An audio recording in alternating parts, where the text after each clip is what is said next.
Okay, so it's Sunday the 10th, is it, of September? No, What is it then? it's the 7th. Okay, so it's Sunday the 7th of September, and yesterday Paddy and I were part of a demonstration against the proscription of Palestine Action as a terrorist organisation, and we were both arrested under Section 13 of the Terrorism Act. And what we'd like to do in this video is offer a justification for what we did. And I'd like to start, if my phone can correct itself, by showing you this, which is a BBC News item from a few days ago. So it says that Israel is committing genocide in Gaza, the world's leading experts say. And that's on the BBC, so I think it's very reliable. And it's worthwhile, I'm not really being ironic, if it's on the BBC, you know, if it goes as far as the BBC, my God, then it must be the truth. Several prominent Jewish scholars also have said it's a genocide. I almost want people to pause the video really and just think about that. Just take a moment to think about that word genocide, what it means and how they react to it. The fact of genocide. Because I think it is very hard to think about genocide. It's too horrific. It's too big.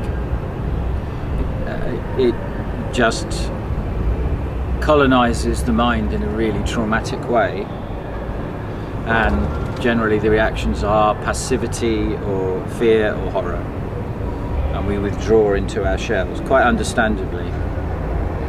And in particular the issue becomes, well, what can I as an individual do about a genocide? And one honest answer to that is to say, well, nothing, I can't do anything. But what I'd say is, well, look at what individual suffragettes or civil rights workers in America achieved. It is true, yes, it's absolutely true that as individuals you can't do anything by yourself, but as an individual you can join with others and really affect change, and that really is the only way of doing it. As for example with the poll tax that put an end to Thatcher. So let's say it. It's on the BBC. The world's leading experts agree a genocide is happening in Gaza. That's a fact. It's also a fact that our government is doing nothing to stop it. On the contrary, it is supplying the country with weapons to carry out this genocide. It is giving them essential military equipment. It's giving them daily intelligence flights from Akwatiri and diplomatic support. It has refused to meaningfully sanction Israel in any way, and this week it is hosting Herzog, the Israeli president, are going to talk to Labour ministers, despite the fact that he was mentioned explicitly in the prosecution case brought by South Africa, the ICJ, for his genocidal comments at the beginning of this genocide. Now, Yvette Cooper, after consultation with the Israeli government and Israel's leading arms manufacturer, Elbit Systems, she prescribed Palestine Action as a terrorist organisation, although it is explicitly a non-violent organisation which only causes damage to property, the property of arms manufacturers and the military, which are either making or using the weapons to carry out this confirmed genocide.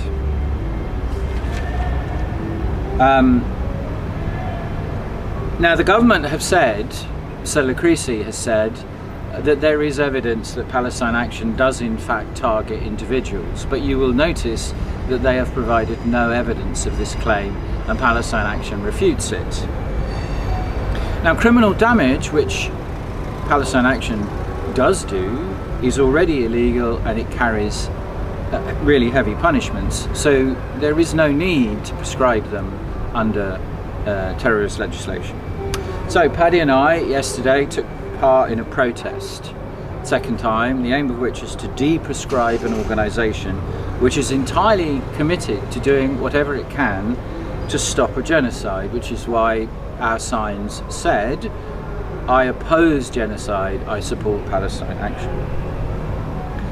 Now, under international law, the government should be taking this kind of action against genocide itself, but instead of taking measures to prevent a genocide, it is actively facilitating one. As far as we're concerned, these are just facts. So we don't see ourselves as breaking the law, except, as it were, technically. We think we are protesting that the law, international law, should be enforced and isn't being.